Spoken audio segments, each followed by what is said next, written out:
Muy bien. Sí. Muy bien, continuamos con la siguiente mesa del octavo encuentro de periodismo de investigación Europa-Latinoamérica,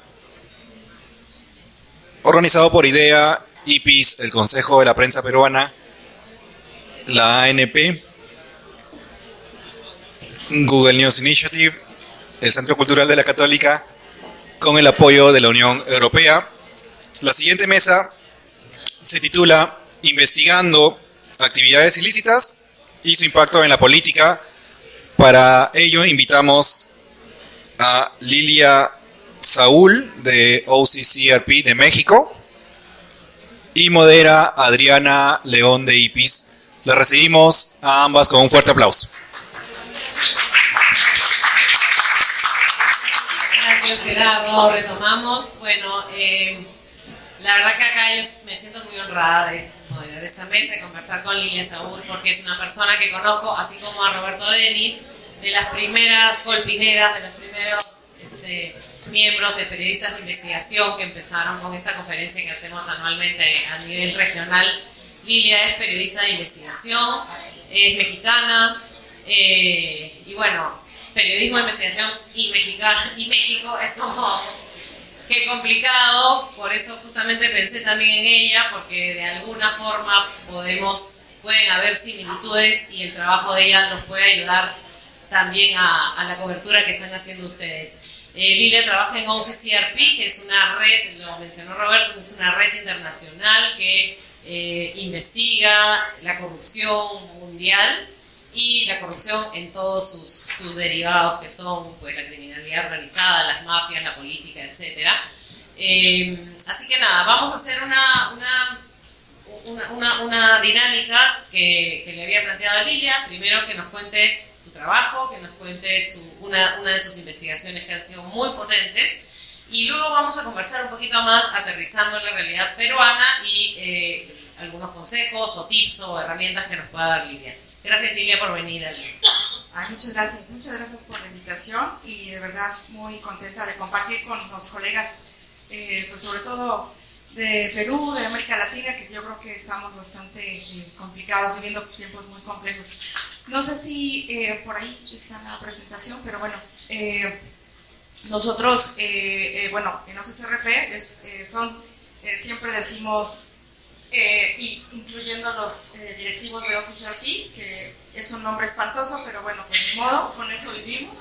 Ya existe desde hace más de 15 años la organización, entonces son las siglas de Organized Crime Corruption Reporting Project, que viene siendo algo así como el proyecto de reportería sobre la corrupción y el crimen organizado. Somos, a ver, déjenme ver si le aprendo a esta cosa, ¿cómo es? ¿Así? ¿O así? ¿O así? Ahí. Bueno, es nuestra página web, aunque bueno, pues eso ya es un poquito de hace unos mesecitos, pero bueno, ustedes pueden encontrarnos. Es súper fácil, es occrp.org, y bueno, pues estamos... el sitio web solamente está en inglés actualmente, ya ni siquiera en ruso, porque antes teníamos dos versiones, era en ruso y en inglés, pero bueno, pues por cuestiones ya prácticas, pues ya se quedó solamente en inglés, aunque bueno, ahora ya todos tienen un teléfono celular, seguramente Android o iPhone, y que ya pueden ustedes traducirlo al español completamente de manera automática. Nosotros somos una red de periodistas a nivel internacional, como bien decían. Yo estoy basada en la Ciudad de México, en México. Somos en América Latina, somos un equipo de 6 periodistas. Somos entre reporteros, editores, fact-checkers, gente de investigación, y bueno, y los directivos y gente de recursos humanos. Somos un total casi alrededor de 200 personas en todo el mundo. Obviamente hay muchísimos más compañeros que están en Europa y en Europa del Este, porque es donde nació OCCRP hace ya más de 15 años, por una idea que tenían 2 periodistas, mi jefe y director, que es Paul Radu, que es un periodista rumano, que habla perfecto español, por cierto, es maravilloso. La primera edición de este evento. Perfecto, pues entonces algunos de ustedes ya lo han de recordar por ahí. Y nuestro otro director, que es Drew Sullivan, que es de Estados Unidos, y ambos pues crearon esta organización que ahora ya abarca pues prácticamente todos los continentes, y que la relevancia, que siempre es como nuestro mantra, es para cubrir una red del crimen organizado se necesita una red de periodistas en todo el mundo. Y si es, digamos, esto pues hace honor a todo lo que hemos logrado en todos estos años, y bueno, me sumo a esos logros porque no es nada fácil. A veces podemos tardar un poco en publicar. De hecho, hemos tardado a veces hasta 1 año, 2 años en publicar una investigación periodística, porque bueno, pues requiere de bastante tiempo, como decía el colega de Venezuela. A veces sí es importante pues hacer todo la trazabilidad de toda la investigación, los documentos, revisar fuentes, ir a hacer la reportería a pie, ver cuáles son los riesgos. Nosotros, pues para nuestra ventaja, tenemos incluso un equipo legal que nos asesora para saber si lo que vamos a publicar posiblemente puede ser de riesgo, no solamente riesgo físico o digital para un periodista, sino riesgo incluso para nuestra organización, porque bueno, pues también ustedes saben que las demandas están a la orden del día. Y bueno, pues ¿en qué se traduce todo lo que nosotros como OCCRP hemos logrado en estos años? Bueno, pues aquí están los números, se los comparto. De hecho, la presentación se las puedo compartir, o se las pueden compartir para que no haya ningún problema. Más o menos pues son recursos que incluso de alguna manera se terminan devolviendo o se terminan recuperando después de que se hacen estas investigaciones periodísticas, y que pues los gobiernos en sus propios países terminan pues obviamente recuperando estos recursos, o a través de Transparencia Internacional, que también se hacen observaciones, se hacen propuestas para modificar leyes, se hacen búsquedas de los fugitivos o de los criminales que nosotros pues encontramos o revelamos sus nombres. Y bueno, en este caso tenemos este gran proyecto en el que se involucraron pues un montón de personas, de periodistas, ¿no? O sea, fueron más de 40 medios de comunicación en 23 países de América Latina y de Europa. Y la base de esta información fue una gran filtración que se obtuvo de correos electrónicos de la Fiscalía es que yo aquí digo en México, de la Fiscalía General de la República, pero bueno, es que allá en todos los países de América Latina, excepto en México somos una federación, todos ustedes son nacionales y todo funciona a nivel nacional, a diferencia de México. Pero bueno, entonces es una filtración de la Fiscalía de Colombia, y que es muy interesante ver no solamente en sí mismo cómo operan y cómo se comunican y cómo comparten información las fiscalías a nivel internacional, porque bueno, pues obviamente a través de la Fiscalía de Colombia pudimos observar, conocer, saber cómo se comparten estos documentos, esta información, cómo hay documentos que pues son relevantes para nosotros, o que simplemente trazaban o mostraban una pequeña pista que nosotros fuimos por ella y que fuimos encontrando, como digamos, de ahí trazar o encontrar el hilo. Bueno,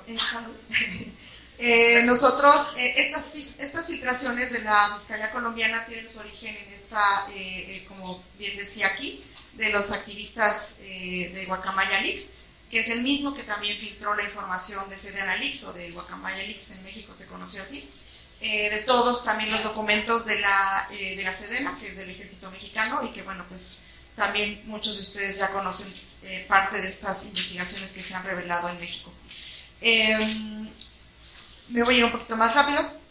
En este caso eran 5 terabytes, más de 7 millones de correos electrónicos de la Fiscalía colombiana, contenían archivos de audio, imágenes, PDFs, hojas de cálculo, calendarios, y la información pues era bastante importante, era del 2001 al 2022. Toda esta información, nosotros tenemos un sistema llamado ALEP, que es una plataforma, es un repositorio, es un sitio que sirve para muchas cosas. Si estuviera aquí Romina me odiaría porque, bueno, mi ex colega de OCCRP decía que era horrible decir que ALEP era un repositorio, porque es algo más que eso. Pero que cualquier periodista de investigación que se acredite como tal puede tener acceso a esta plataforma, así que los invito a que, si ustedes están haciendo alguna investigación periodística, pueden entrar a ALEP, es aleph.org, si no mal recuerdo, y si no, bueno, lo googlean y ponen ALEP OCCRP y les va a salir la plataforma.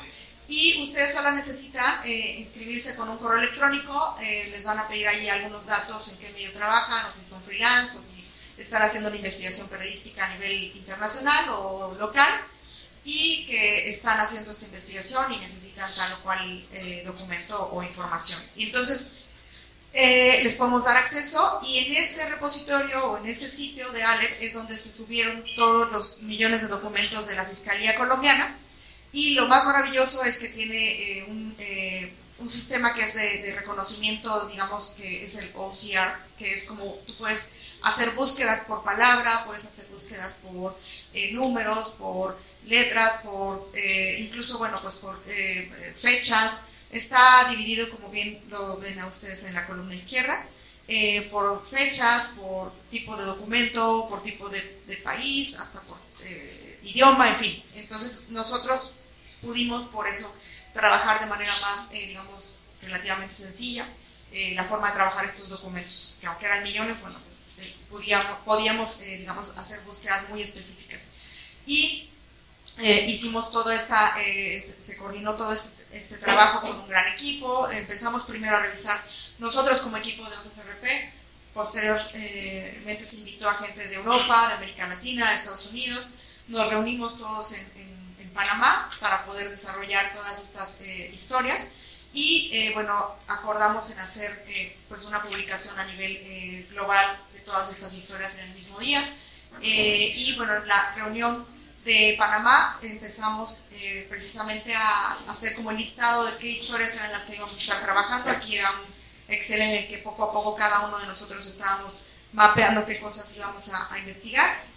Y pues se crearon todas estas historias, estos abordajes.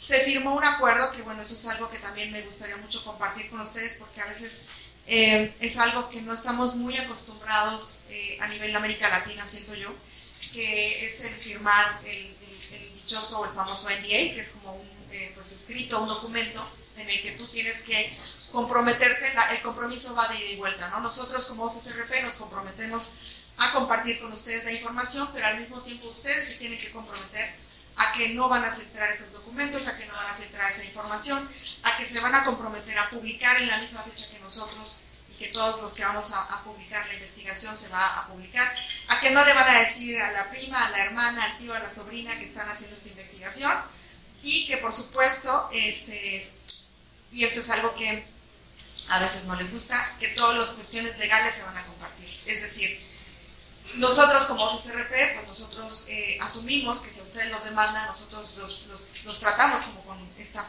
cuestión de manto protector, por así decirlo, pero al mismo tiempo, si a nosotros también nos llega una querella o una demanda, pues también o sea, es como una especie de compartir todo, ¿no? Todo lo bueno y todo lo malo también.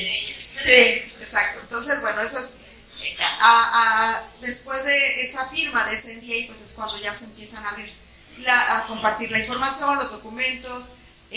Nosotros trabajamos con Signal para compartirnos información, digamos, de manera más inmediata, no usamos WhatsApp. Los correos electrónicos y todo es a través de esta plataforma que se llama Wiki, que es como una especie de Drive, como de Google Drive, pero más seguro, que tiene varios, digamos,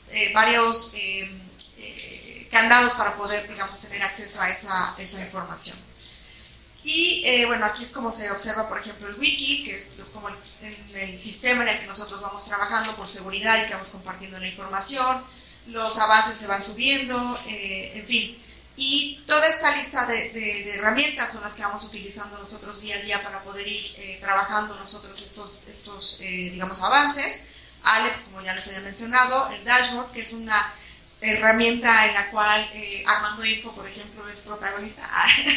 No, bueno, es algo que todos los periodistas podrían usar de OCCRP, porque algo que nosotros siempre pedimos es que por favor nos usen, nos pidan información, nos pidan documentos, nos pidan datos, porque para eso existimos y por eso somos una red a nivel global. El dashboard es una iniciativa que también comenzó desde hace muchos años gracias a Paul Radu, que él decía, bueno, si yo vivo en Rumania, pero yo tengo el conocimiento de que hay alguien que es un periodista de México, yo soy de Rumania y no sé cómo funciona el registro público de México, pero sé que hay un rumano que está teniendo empresas en México y yo quiero saber sus empresas, quiero saber cuáles son los nombres de esas empresas, quiénes son sus socios, cómo están ganando ese dinero, quién les dio el permiso. Entonces, bueno, nosotros tenemos el acceso y facilitamos ese acceso, pues porque a lo mejor incluso es gratis, o sea, el registro público en México es público y es gratuito. Entonces yo te puedo decir, bueno, pues puedes entrar a esta página web, puedes usarla así. Hay un truco porque te piden que a lo mejor pagues, pero nosotros ya tenemos un truco para que no pagues, en fin. Entonces es muy fácil y para eso sirve el dashboard, porque tú puedes hacer como una especie de ticket, como una especie de pedido o de solicitud de información, pero a la gente que está en OCCRP. Y entonces OCCRP no solamente tiene acceso a todos estos repositorios que son al final del día gratuitos, sino también tiene acceso a muchas de las herramientas que son de paga. Entonces tenemos acceso a varias cosas que son, por ejemplo, los documentos de Pacer, que son de todas las cortes de Estados Unidos y que, bueno, pues nosotros podemos pagar por esos documentos para que ustedes puedan obtener esa documentación. Tenemos documentos, la plataforma de Panjiva, tenemos documentos de acceso de Oxys, Lexis, Nexis, en fin, un montón de bases que pueden ustedes hacer uso de ellas. Y eso fue la parte primaria o fundamental también de nuestro trabajo para de Narcofiles. Y obviamente solicitudes de información y obviamente documentos judiciales.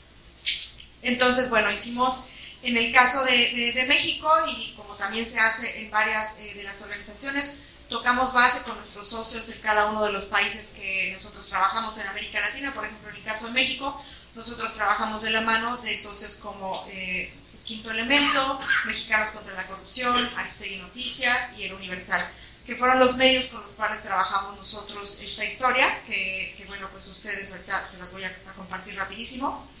Pues las ventajas de trabajar, como les decía, en este tipo de historias, pues es tener acceso a documentación y a fuentes vivas y a reportería viva y de calle y de pie, de colegas que están en distintas latitudes.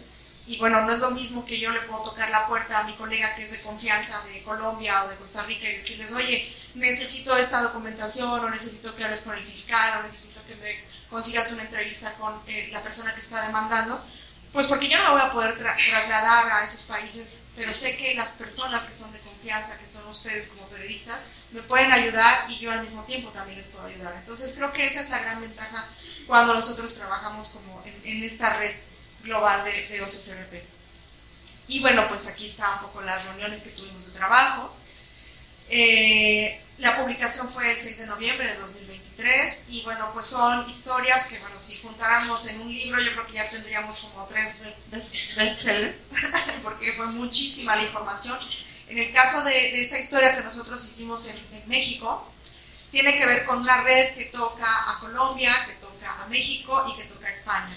Y que es una red que conforme íbamos avanzando en la reportería, íbamos viendo, como dicen por ahí, los soldados caer, porque justo cuando estábamos haciendo la investigación, detuvieron a uno de los criminales más sonados de esta historia, que se llama, que el alias es Boliqueso, que en Colombia fue muy conocido, porque claro, era un narcotraficante colombiano que vivía a todo lujo en México, en una de las zonas más exclusivas en México, que es de muy difícil acceso porque solo puedes acceder con vehículo y con una cosa así para poder entrar a los fraccionamientos.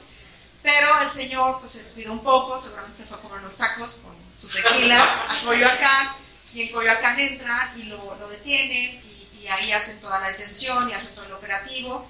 Y resulta que ese colombiano, alias el Boliqueso, aparecía en nuestros documentos de Narcofiles.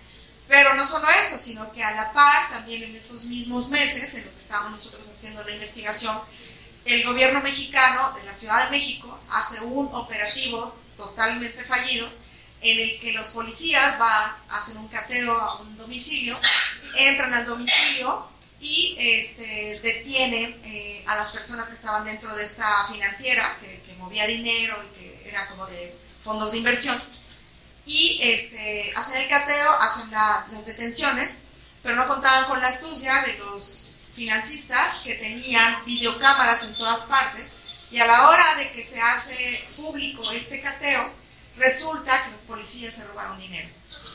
Entonces, obviamente eso les vino pero de perlas a estos criminales, porque en realidad sí eran criminales, y entonces mostraron los videos en los que decían que la policía les había robado y los querían extorsionar y en fin. Nosotros en la investigación que hicimos al final del día pues revelamos que estos criminales sí eran criminales, sí tenían nexos con el crimen organizado de Colombia, sí lavaban dinero y que además estaban utilizando empresas que llegaban a España precisamente para poder mover la droga y para poder mover el dinero. Entonces, eso es lo que logramos después de varios meses de investigación, en los que, a pesar de que había, digamos, notas locales que se daban a conocer por estos cateos o por la detención de Boliqueso, pues eso no implicaba que nuestra investigación, que fue de muchos meses, pues se estropeara, porque al final del día nosotros contamos el cuento completo, por así decirlo, ¿no? Entonces, que por ahí había una inquietud de, bueno, pues sí, hay que publicar las notas del día, y sí, la nota del día fue la detención de Boliqueso y la nota del día fue el cateo fallido que hizo el gobierno de la Ciudad de México, pero nosotros contamos la historia completa, ¿no? Entonces, bueno, creo que eso da un poco para justificar el por qué a veces nos podemos tardar tanto en una investigación periodística. Bueno, pues porque a veces, créanme que a veces hacemos hasta más trabajo del que luego a veces las mismas fiscalías hacen en nuestros propios países. Y bueno, este es uno de los proyectos que se publicó junto con todo esto, que por ejemplo el Universal hizo un sitio maravilloso, que la verdad es que siempre lo presumo mucho, porque además yo trabajé 15 años en el Universal, entonces pues es casi como mi casa, que siempre, mi casa editorial que yo siempre quise mucho y he querido mucho, y entonces ahí están compañeros muy queridos. Y ese diario publicó varias de las historias que nosotros compartimos en Narcofiles y que ellos también a la par hicieron sus propias historias. Aristegui Noticias también hizo su propio sitio con todas las historias que se publicaron. Clip, también uno de los socios, que también publicó varias historias de este tipo de Narcofiles. Ojo Público, que es uno de nuestros socios aquí, muy queridos aquí en Perú. Y bueno, pues periódicos y diarios en Estados Unidos, en fin.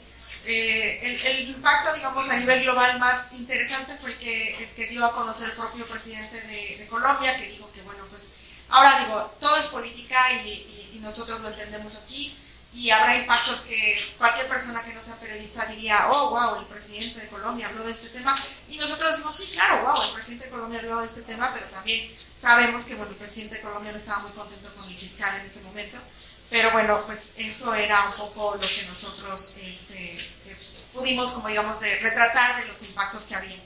Y bueno, básicamente eso fue Narcofiles. Eso me gusta un poco como irme más rápido con el tema, porque pues creo que también vale la pena un poco hacer estos abordajes desde lo que les decía, no todo es política, y la política al final en nuestros países es muy complicada, muy compleja. Nosotros, a pesar de que estas investigaciones son muy globales, a veces precisamente también en el día a día se diluyen mucho los impactos, pero para nosotros como periodistas yo creo que la mayor satisfacción es que uno, bueno, pues sí, aunque la nota, digamos, sale en el día y a lo mejor a la semana se diluye, siempre habrá algún impacto, aunque sea mínimo, pero es importante destacarlo porque nosotros pues vemos que después de tanto tiempo de trabajo, poco a poco no solo las fuentes, sino también las mismas autoridades, los mismos colegas, o sea, el impacto es en muchas vías, ¿no? Entonces,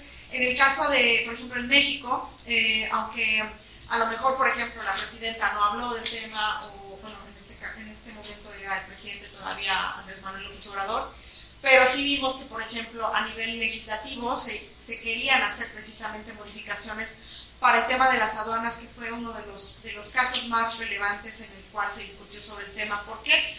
Porque las aduanas es por donde entra y sale toda esta cuestión del tráfico de droga, ahora que hemos estado viendo el tema del fentanilo, y que una de las revelaciones que nosotros dábamos a conocer con Narcofiles era precisamente que pues México parece como una coladera, ¿no? Pasa por ahí todo, entra por ahí todo y sale también por ahí todo. Entonces, una de las historias que justo revela el Universal y de las que también nosotros revelamos era cómo era posible que una empresa de origen mexicano haya llevado droga a España, que los españoles sí la confiscaron, detuvieron, había 2 mexicanos detenidos en cárceles españolas, y que la empresa seguía facturando en México como si nada, a pesar de que le preguntamos a las autoridades varias ocasiones que nos dijera qué estaba pasando. Bueno, pues parecía que no había ninguna consecuencia. Entonces, por eso es que los políticos llegaban a hablar del tema. Y bueno, en lo político, con relación al tema de las incautaciones y de los cateos, perdón, en el tema de Black Wall Street Capital, que era la empresa financista, bueno, se le quitó la licencia a esta empresa y al final del día se comenzaron a hacer investigaciones y bueno, al día de hoy el tipo que además acusaba a los policías de haberlo extorsionado amenazaba con hacer su propia historia en redes sociales, hacer un documental sobre cómo lo habían robado, y claro que cuando publicamos nosotros esta historia ya no hizo absolutamente nada. Entonces bueno, pues son cosas que pasan. Gracias, Lilia. Varias preguntas que tal vez algunos colegas tengan. Felicitaciones por tu trabajo. Por ejemplo, si algún periodista que está aquí tiene una información digamos, que necesita de las herramientas de OCCRP, ¿cómo es la ruta? O sea, ¿va al socio local, o sea, digamos, a ojo público, pregunta ahí, o va directamente a ustedes, o cómo? De preferencia que nos escriban a nosotros directo, o sea, como OCCRP, de hecho por eso ahí les había puesto mi correo, o sea, me pueden escribir a mí o pueden escribir en la página de OCCRP, hay un correo electrónico cuando tú entras ahí a buscar ALEP o buscas el dashboard. Vienen los correos electrónicos de nuestros compañeros que son equipos, digamos, diferentes, aunque bueno, obviamente yo trabajo el día a día con ellos, y nos hacen llegar como, digamos, su petición. De hecho, muchas veces en el caso por ejemplo, en el caso que yo estoy en México, me preguntan, oye, hay un periodista de México que me está preguntando por esta solicitud de información, que quiere pedir, no sé, sobre importaciones en Hong Kong y quiero saber si trabaja, si es periodista, o si está en activo, o si lo conoces, o sea, digo, siempre es importante saber, ¿no?, con quién está pidiéndonos la información. Entonces, sí, si pueden poner la mayor cantidad de datos o de información posible, tanto de ustedes, que los conozcamos y que sepamos quiénes son, como de la información que ustedes quieren, digamos, trazar o buscar o encontrar, eso nos ayudará mucho para también saber y no andar a tientas ahí y sin saber qué es lo que realmente quieren ustedes encontrar, ¿no? En el caso, gracias, en el caso de, hablabas en un momento de que recurrieron incluso a Transparencia Internacional, ¿no?, para pues conseguir información o también tener herramientas de cómo buscar. ¿Darías como un consejo también asociarte con sociedad civil, en el caso, por ejemplo, de IDEA Internacional, que ve tantos temas políticos y que tiene a veces mucha información que como periodista no la puedes entender o disgregar bien, y tal vez tengan información que la misma sociedad civil o la ONG no sabe que es relevante para la investigación? Sí, yo creo que las organizaciones no gubernamentales son, al menos en el caso de México, y yo lo puedo asegurar en muchos países de América Latina, son como una piedra angular o como una patita para asirnos a mucha información que nosotros, incluso como periodistas, no tenemos a veces el tiempo, ¿no?, de investigar o de recopilar, o incluso, bueno, yo siempre les digo, para eso les dan recursos en las ONGs, para que puedan, bueno, ya no tanto, pero sigue habiendo la cooperación internacional de algún modo, ¿no? O sea, por ejemplo, y claro, y además las organizaciones trabajan en otro carril muy distinto al de nosotros, que aunque nosotros como periodistas en OCCRP podemos a lo mejor tardarnos un año en una investigación, pero también publicamos notas diarias. O sea, digamos, tenemos también yo siempre digo que, y no solo en OCCRP, cuando estaba en el Universal, yo también tenía que publicar notas diarias, tenía que publicar un especial a la semana y tenía que publicar mi investigación de cada 6 meses. Entonces, era como trabajar en 3 carriles al mismo tiempo cuando fui editora. Entonces, para mí era como ya sabía con quién podía trabajar la nota del día, ya sabía con quién podía trabajar la nota de la semana y con quién podía sacar la investigación de 6 meses. Y nada más éramos 3 personas. Entonces, en OCCRP pasa exactamente lo mismo, pero en las ONGs al menos habrá un equipo, aunque sea 1 o 2 personas, y esas 1 o 2 personas se van a dedicar a hacer reportes de, no sé, son libros, son documentos de 300 cuartillas o no sé. Entonces, por ejemplo, en Transparencia Internacional de Colombia, yo sé que ellos liberaron un montón de datos para las elecciones que ocurrieron en Colombia. Entonces, tienen bases de datos impresionantes que ellos estuvieron trabajando con el órgano electoral en su país, etcétera. Entonces, hicieron todo este repositorio muy bonito y que pueden hacer uso de esa información. En México, por ejemplo, hay un ejercicio brutal y al mismo tiempo maravilloso y que acaba de ganar el Sigma Awards, por cierto, que es el de votar entre balas, que era hacer un mapeo y un análisis gráfico, visual, con historias y datos, de cómo era toda la elección en México pasada por todo el crimen organizado y por todas las balas y todas las armas y por todas las historias de fuegos cruzados y de asesinatos de candidatos. O sea, México ha sido la más violenta. No, casi 1,000 personas mataron que estaban relacionadas de manera directa o indirecta con las campañas electorales, y de candidatos electorales fueron casi 40. O sea, digamos, fue de las elecciones más violentas que ha tenido el país, que bueno, no paramos por eso. Entonces creo que siempre es importante hacerse aliados de las organizaciones no gubernamentales, porque pues sí, aunque trabajan en un carril distinto, además ellas están ávidas de tener, digamos, aliados como nosotros, como los medios, porque somos los que podamos difundir sus mensajes y podemos dar a conocer toda la información que ellos están haciendo de alguna manera, ¿no? Para que tenga un impacto. Gracias. Ahora pasamos un poquito a hablar sobre México, justamente por lo que mencionas, porque ustedes han tenido un proceso electoral reciente. En el Perú, en el 2026 vamos a tener en abril presidenciales y bueno, un congreso bicameral que no teníamos, entonces es novedoso.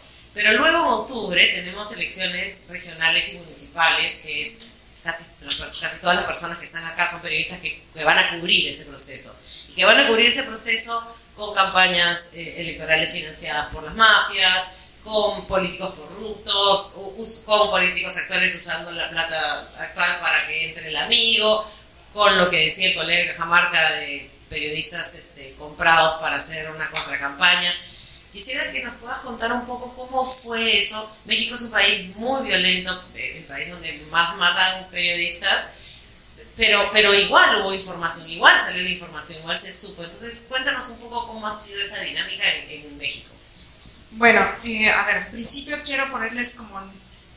bueno, me gusta mucho hacer esta analogía, y hace ratito estaba viendo la foto, para que piensen qué tan grande es México, que es un país en el que caben 24 países de Europa. O sea, estamos hablando de que si los españoles... De la Unión Europea.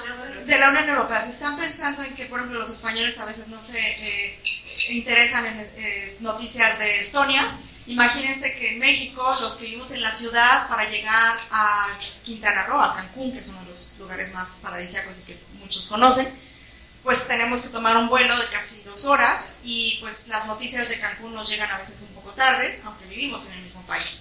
Entonces, el cubrir elecciones en un país tan grande es tan diverso como saber que mataron, balacearon, murió en un fuego cruzado, y es una realidad muy, pero muy distinta entre cada entidad. Incluso ayer, por ejemplo, yo creo que ustedes sabrán de la noticia que ocurrió tristemente en la Ciudad de México, que ejecutaron a 2 personas muy cercanas de la jefa de gobierno de la Ciudad de México, pero lo que ocurrió ayer también opacó el asesinato por fuego cruzado de una periodista en Veracruz, que murió precisamente cerca de la casa de campaña de una candidata por la cual iban, o sea, a la que iban a matar a la candidata de este municipio en Veracruz.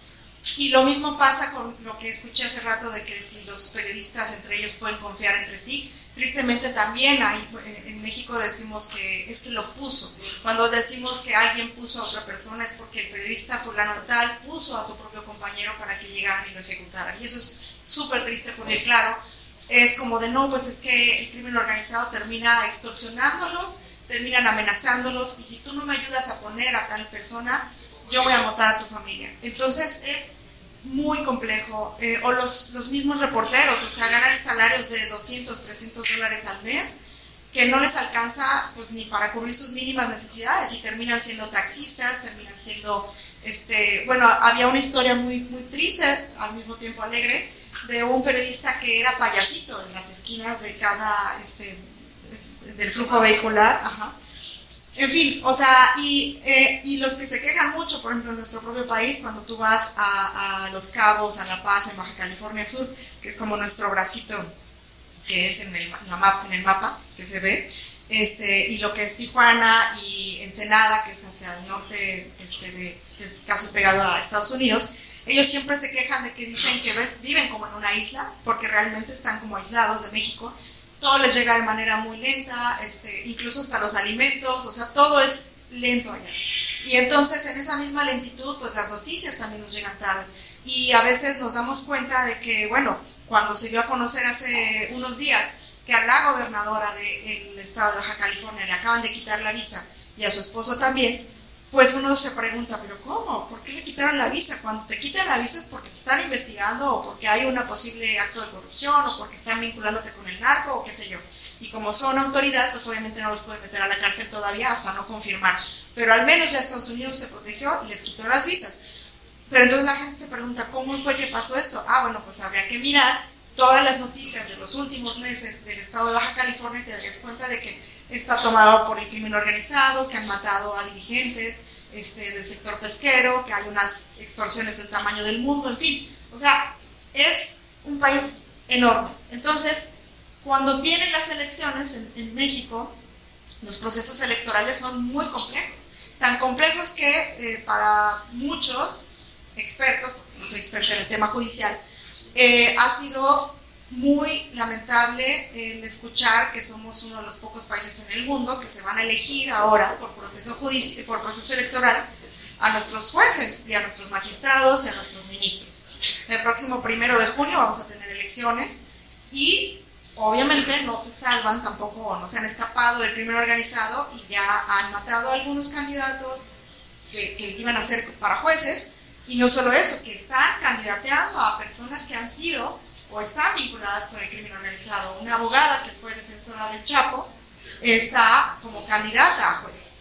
En fin, entonces, pues, ¿qué les digo? Yo lo único que podría ahondar o abundar en recomendaciones, por ejemplo, para los colegas, y que incluso es algo que no hemos pensado en México y que no hemos hecho todavía, pero es ir protegidos, ir en grupo.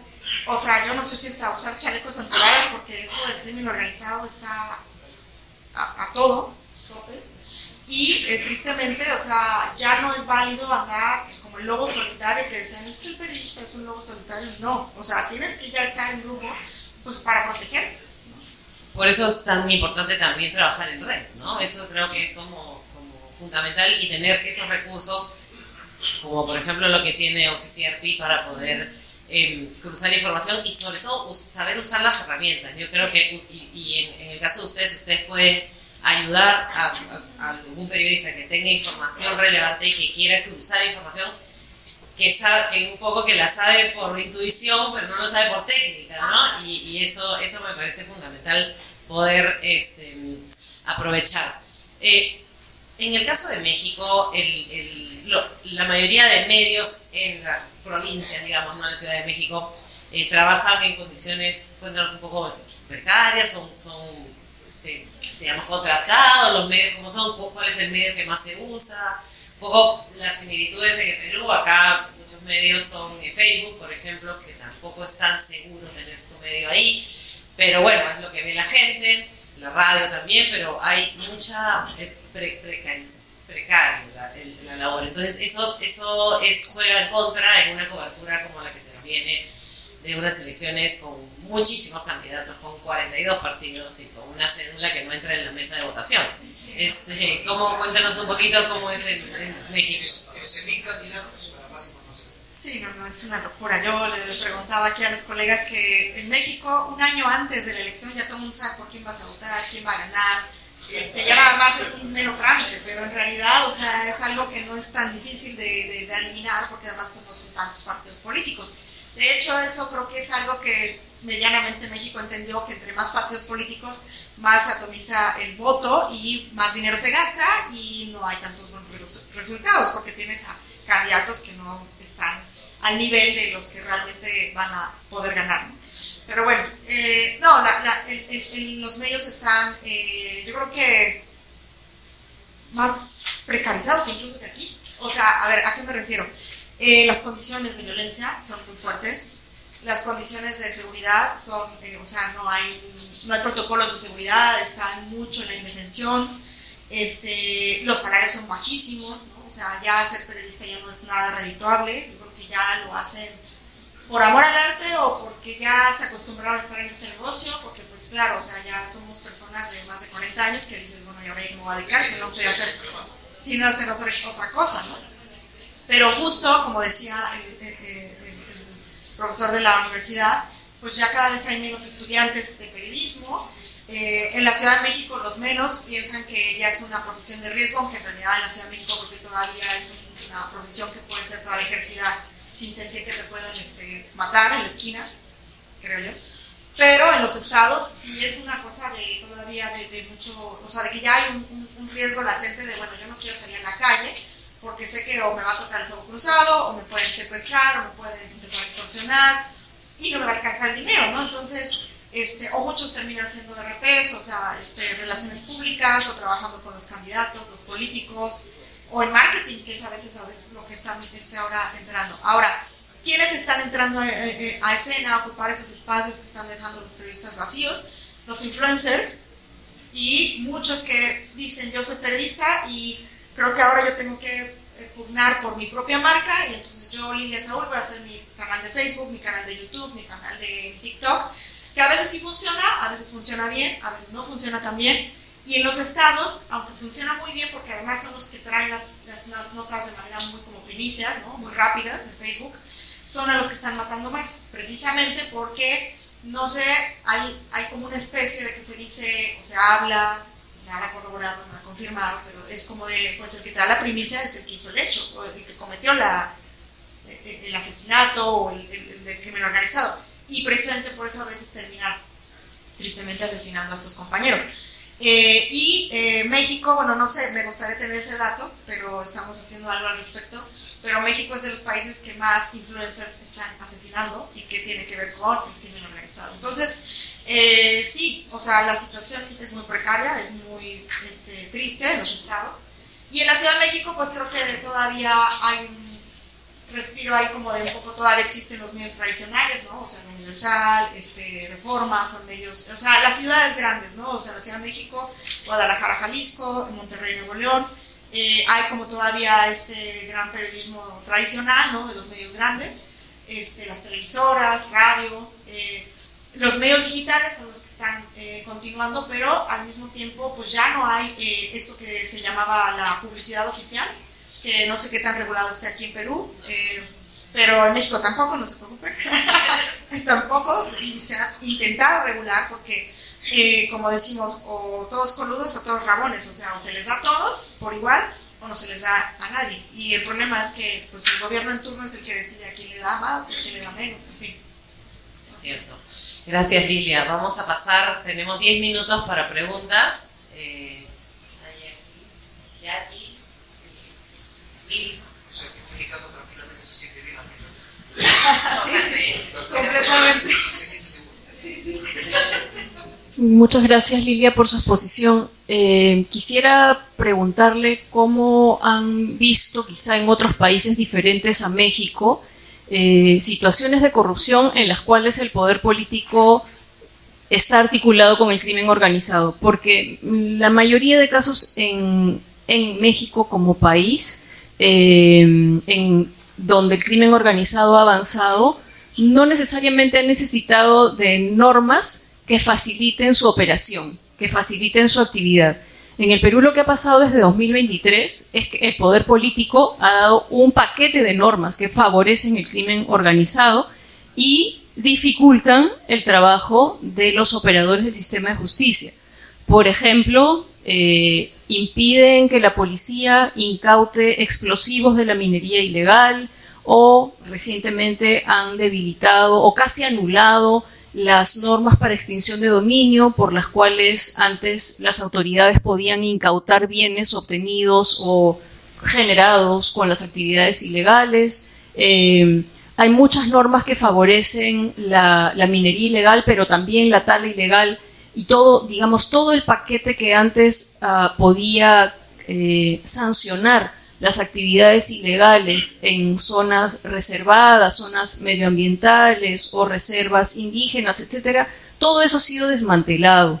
Entonces, mi pregunta es si tienen a la vista en este conjunto de países donde han trabajado otros casos de países donde desde el poder político hayan dado normas para que avance con más facilidad el crimen organizado y sea más complicado para el sistema de justicia perseguirlos? Gracias.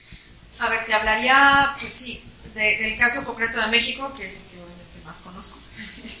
Pero sí, claro, yo creo que en general en todos los países hay normas que han facilitado a nivel global todo, ¿no? Desde el tráfico de personas, el tráfico de armas, el tráfico de estupefacientes, pasando por el lavado de dinero, ¿no? Los activos, cómo se facilita todo esto. O sea, por ejemplo, algo que está ahorita muy en boga y que está muy de moda por los criminales usar es las criptomonedas.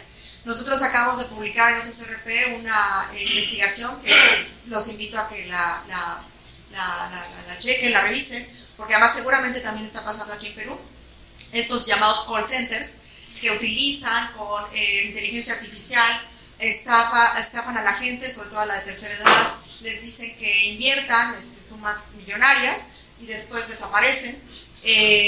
Y esto se ha facilitado gracias a que el sector bancario, o al menos el sector financiero, permite, por las regulaciones, dice, pues es que yo no tengo cómo impedir que alguien saque $10 millones en una sola exhibición, o yo no tengo cómo impedir que la gente saque su dinero o que transfiera sus fondos hacia otras empresas que yo no sé si existen. Entonces, todas esas regulaciones, lo de los bitcoins, lo de las criptomonedas, está haciendo como todavía un terreno muy fértil para el crimen organizado y muy poco regulado, al menos en nuestros países. Bueno, al menos en México, por ejemplo, sigue estancada la regulación que tiene que ver con precisamente las criptomonedas, que todavía no se ha logrado, como decimos, entrarle al toro por los cuernos y quitarles todas las facilidades que tienen para poder utilizar, el crimen organizado utilizar este tipo de financiamiento.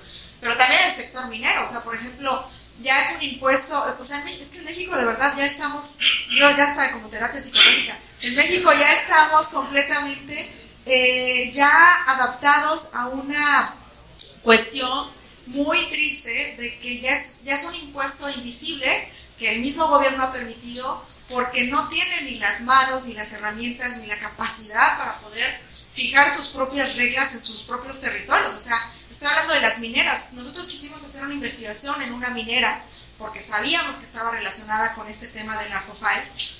No pudimos entrar porque el crimen organizado es el que administra quién entra y quién sale del lugar. Y la misma empresa minera lo tolera porque dice, es que si yo no los dejo que ellos me cuiden, no me dejan trabajar. Y dices, pero por Dios, o sea, entonces el gobierno, el Estado fallido, ya no existe ahí. Quien existe es el crimen organizado. Y lo mismo impuestos para las tortillas, para el aguacate, para el limón, para el derecho de paso por el tema de las carreteras, para la construcción, para las empresas fantasma. Los notarios totalmente facilitan el trabajo del crimen organizado.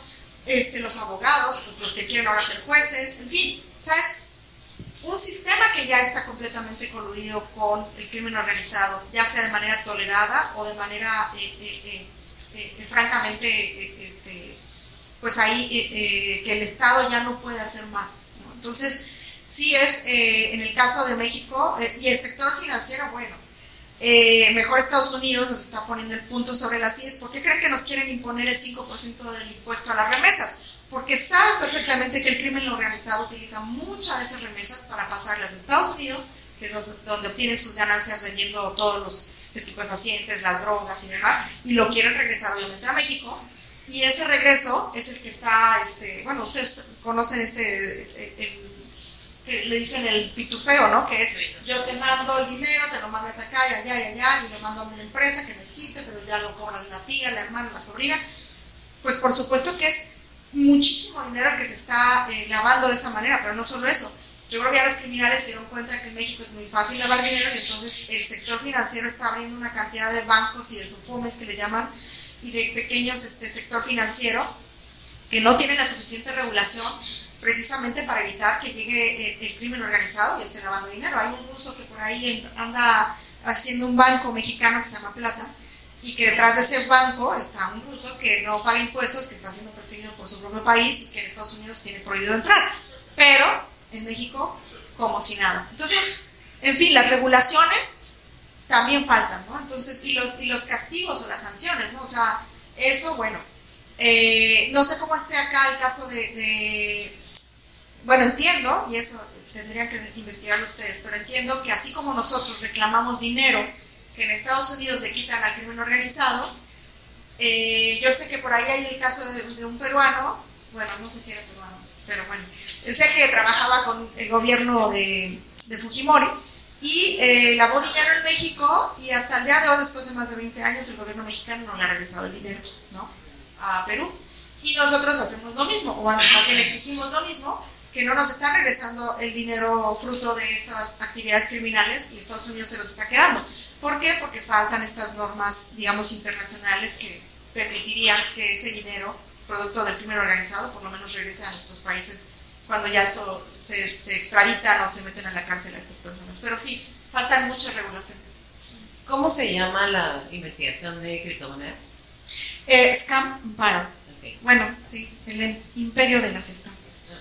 Creo que vale la pena leerlo porque tenemos tiempo para una pregunta más. Vilma. Muchas gracias, Adriana, muchas gracias también, Lilia.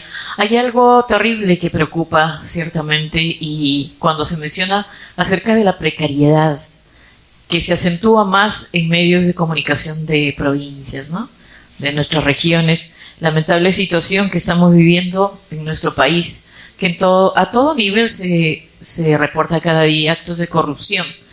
Quisiera consultar a Lilia, que tiene una gran experiencia en este trabajo de investigación. Investigación demanda presupuesto y también tiempo, ¿verdad? ¿Cómo así es que ustedes han empezado este trabajo? ¿Cómo enfrentan esta situación? Y si en algún momento han sido tentados también, quizás no por los mismos decisores, porque como bien lo señalabas, ellos utilizan otras personas, otras formas de llegar. Y cierto, ¿no?, quienes formamos un equipo de comunicadores o periodistas para hacer precisamente el trabajo de investigación, no vemos los ingresos de pronto, ¿no?, de la noche a la mañana. Demanda mucha dedicación. ¿Qué nos recomendarías, Lilia, para poder acentuarnos también y que haya por lo menos un grupo de periodistas que pueda no temerle a enfrentar esta reto? Gracias. Sí, bueno, yo creo que de eso va a hablar nuestra compañera Francisca Skolnik y Magda, que es un poco como de cómo no morir en el intento haciendo periodismo y tener más recursos o diversificar el negocio, ¿no? Desde vender cervezas artesanales hasta hacer rifas y sorteos. No, bueno, pero yo creo que sí, o sea, es importante que, claro, o sea, de algo tenemos que vivir y tenemos que comer y tenemos que, pues, disfrutar la vida, ¿no?, como seres humanos. Entonces yo creo que lo importante aquí es, pues sí, justo, nosotros como CCRP, pues nos aliamos, a ver, y sí, hay que decirlo, ¿no? O sea, por ejemplo, nosotros, pues yo busco a gente que sé que a lo mejor, por ejemplo, nosotros como CCRP no cobramos un peso, o sea, un centavo, porque tú me pidas información de Alep o del dashboard, de los tickets y demás, pues nosotros tenemos eso, es nuestra chamba y yo te puedo ayudar. Y eso implica tiempo de mi vida, ¿no? Y yo sé que me voy a poner y le voy a poner ahínco a estar ayudándote y no te va a cobrar un peso. Y creo que a la par nosotros pedimos lo mismo, o sea, si yo, oye, fíjate que necesito un dato del registro público y pues yo no estoy en Perú, ¿no? Entonces, no sé, ayúdame. Entonces, esas cosas, o sea, son como de ida y vuelta. Ese es el principio en el que nosotros, al menos pienso yo, que como red trabajamos, ¿no? O sea, trabajamos para ayudarles, pero también pues nosotros queremos también de repente, o sea, decimos, pues necesito ayuda. Incluso yo, que vivo en México, pues soy la única que está en México. Entonces yo no me puedo desplazar a Baja California todos los días, o a Veracruz, en fin. O sea, es difícil, ¿no? Entonces necesitamos estar cooperando y colaborando entre los mismos colegas, y por eso es que tenemos esta red en la que tenemos socios locales en distintos países. Esa es como una cosa, ¿no? Y que eso pues te ahorra mucha plata, porque yo no puedo pagarle o sea, incluso a mí misma, no me pueden estar pagando un viaje cada rato de avión al interior de mi país o ahí en otro país, en fin. Entonces creo que eso ayuda muchísimo en ahorrarte de recursos. La otra pues es, sí, conseguir financiamiento de gente que pues no le vas a aceptar recursos al político de la derecha porque pues el de la izquierda y porque el del medio y porque, o sea, no. Yo creo que ahí hay muchas, digamos, formas de buscar, ¿no?, distintos financiamientos. De hecho, en la página también de OCCRP también está pública la forma en cómo nos financiamos. Uno de los financiamientos más principales o más importantes es el de Transparencia Internacional, que creo que al menos todos conocemos a nivel global y que creo que es una organización, digamos, respetable y que pues ayuda a todo el mundo a que tengamos precisamente esto del tema de la transparencia. Y en fin, o sea, son muchas como aristas las que podemos buscar de alguna manera obtener recursos o ahorrar recursos para que justo no sea tan costoso una investigación. Y yo por último diría las fuentes, también las fuentes son muy importantes, o sea, las fuentes que vamos como construyendo a lo largo de los años, y pues nosotros como reporteros, bueno, pues a lo mejor qué padre que conozca al brazo derecho del ministro de la Cancillería en mi país, pero pues también sé que debo de guardar cierta distancia y también sé que puedo confiar un poco en ciertas cosas que me dé, pero también yo puedo, digamos, pedirle cosas, pero esa independencia es la que me permite, digamos, seguir actuando pues como periodista responsable y que ni me cueste ni nos cueste y pues ahí nos quedamos, ¿no? O sea, no va a haber un intercambio, digamos, de recursos, ni mucho menos, porque no es nuestro objetivo, ¿no? O sea, conseguir dinero de esa manera. Gracias, Lilia. Ahora que el Papa es peruano, también pueden poner un puesto de cabrito y decir que ahí comió y recaudar fondos sobre eso. Muchísimas gracias, Lilia, por tu exposición. Felicitaciones por tu trabajo.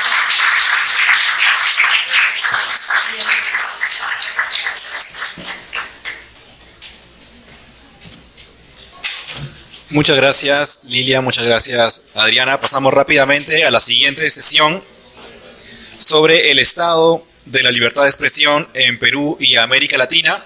Para ello invitamos a Zuliana Lainez, presidente de la Asociación Nacional de Periodistas del Perú, Juan Aurelio Arévalo Miro Quesada, presidente del Consejo de la Prensa Peruana,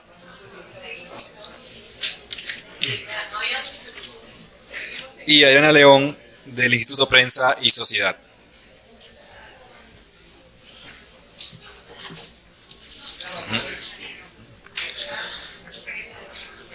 Este año 2025 es pues un año retador, es un año particular y es a la vez uno de los años más violentos que estamos viendo, con asesinatos de 2 periodistas, el caso de Gastón Medina en Ica y Raúl Celis en Loreto.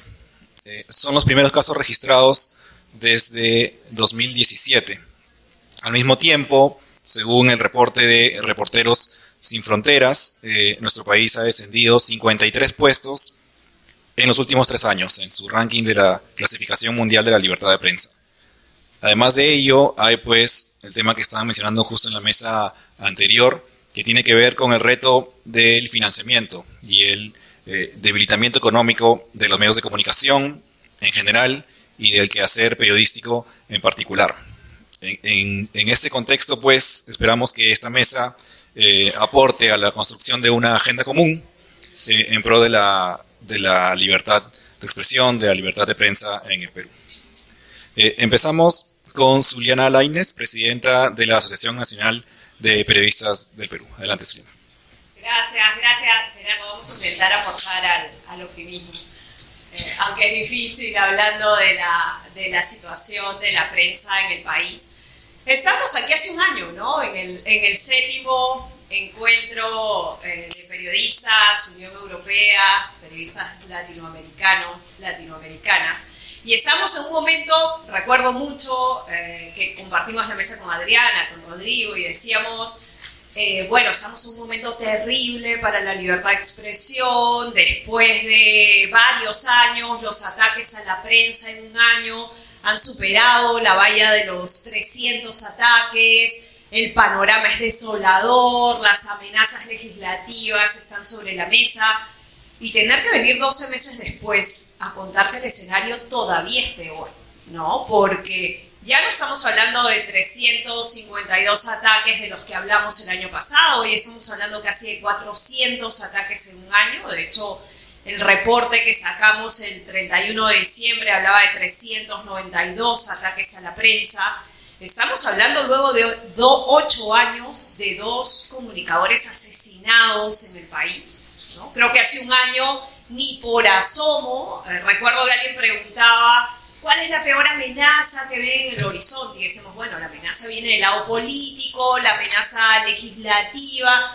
En ese momento veníamos un poco de la ley Mordaza, pero que se había logrado medio detener. Y hoy estamos aquí un año después con la ley Mordaza aquí al cuello, pero que ni siquiera es la misma ley Mordaza de hace un año, que es una ley Mordaza corregida y aumentada, que quiere variar una de las cosas buenas que tiene este país, que es el marco de la ley de rectificación, además de elevar las penas por difamación. En la víspera quieren, y yo siempre creo que ese tema no deja de tener nunca actualidad hasta que no podamos cerrar esos temas. No hay que olvidar nunca que este es un país que tiene todavía 3 periodistas en la condición de desaparecidos.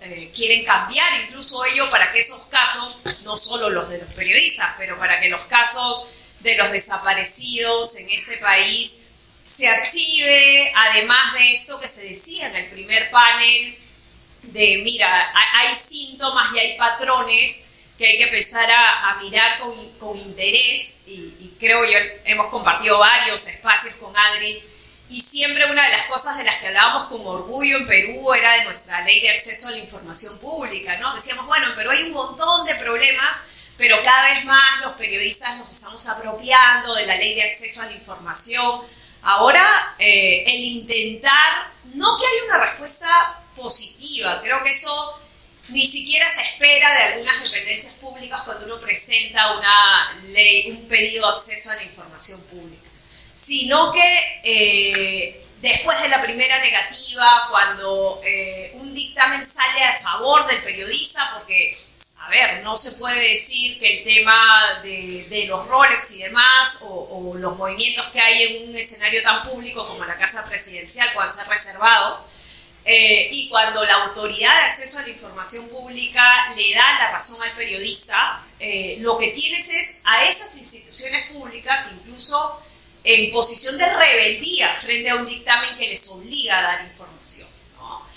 Ya no es ni siquiera si la presidenta hace 200 días no responde un poco más preguntas de la prensa, acá hay varios periodistas de regiones, ya no es ni siquiera de si se trata de que te encierran y te ponen a 1 kilómetro de donde va a estar el estrado de la presidenta para que no cometas el delito de acercarte y preguntarle un tema de interés público. Ya no es solo que cada 60 días el Congreso presente algún proyecto de ley que tiene impacto en las libertades informativas. Lo más preocupante, por supuesto, que es la ley Mordaza, porque está, no sabemos si en algún momento la priorizarán, pero está ahí en la agenda del Pleno esperando por una segunda votación, y con esa amenaza de poder elevar las penas por difamación en un país donde estaba hablando hace un momento con Analía Andrade y me decía, Zuliana, no puedo estar tranquila ni en la conferencia porque estoy atendiendo una audiencia en ese momento, ¿no? Y eso creo que es lo más gráfico de cuál es la situación del periodismo en el país, ¿no? Donde los congresistas utilizan nombres rimbombantes para presentar proyectos de ley. Recuerdo el proyecto de la congresista Agüero hace algunas semanas, ¿no? Una ley para transparentar el financiamiento, la propiedad y las actividades de los medios de comunicación. Uno como periodista diría, ¿cómo vas a estar en contra de la transparencia, ¿no? O sea, los periodistas bregamos por la transparencia, pero cuando esa transparencia o bajo el nombre de la transparencia en realidad se quiere camuflar un control de medios, dices esto no. Y ese es el escenario donde se ejerce el periodismo en el país. Pero cuando les hablaba, sí, esa es toda la nota pesimista, los números, el tema de los crímenes es gravísimo. Sé que Adriana quizás profundice un poco con eso, pero no nos quedemos con esas imágenes hiperreactivas de que después que las instituciones que están sentadas aquí le piden una cita a la fiscal de la Nación para ver si hay resultados en las investigaciones de los crímenes de Gastón Medina, sucedía hace 4 meses, o de el señor Celis, el compañero Celis de Iquitos, sucedía hace algunos días. Mágicamente la policía detiene al presunto autor material del crimen del periodista en Ica. Hablábamos con periodistas en Ica y todo el mundo tiene serias dudas de si en realidad es el autor material, ¿no? Y nos decían, esperemos a que se cumpla el plazo de detención y a partir de eso sabremos si, como ya sucedió con ese crimen y los que estamos aquí, que además quedamos estupefactos porque después de 8 años asesinaban a un periodista. Tú me avisas, Gerardo, porque yo puedo estar aquí. No, pero en enero de este año, cuando asesinaron al periodista en Ica, voy a acabar 2 cosas más, bueno. Cuando asesinaron al periodista en Ica, recordarán que era ministro del Interior Santibáñez, y cuando esto empezó a aparecer en todos los medios, a las 3 horas dijeron que habían detenido al autor material del crimen. Y tuvieron que soltarlo a las horas porque demostraron que no habían indicios. Entonces ahora es muy sospechoso que hayamos pedido una cita con la fiscal y que mágicamente la policía ya tenga detenido al autor material. Hay que esperar que se cumpla el plazo, hay que profundizar las investigaciones.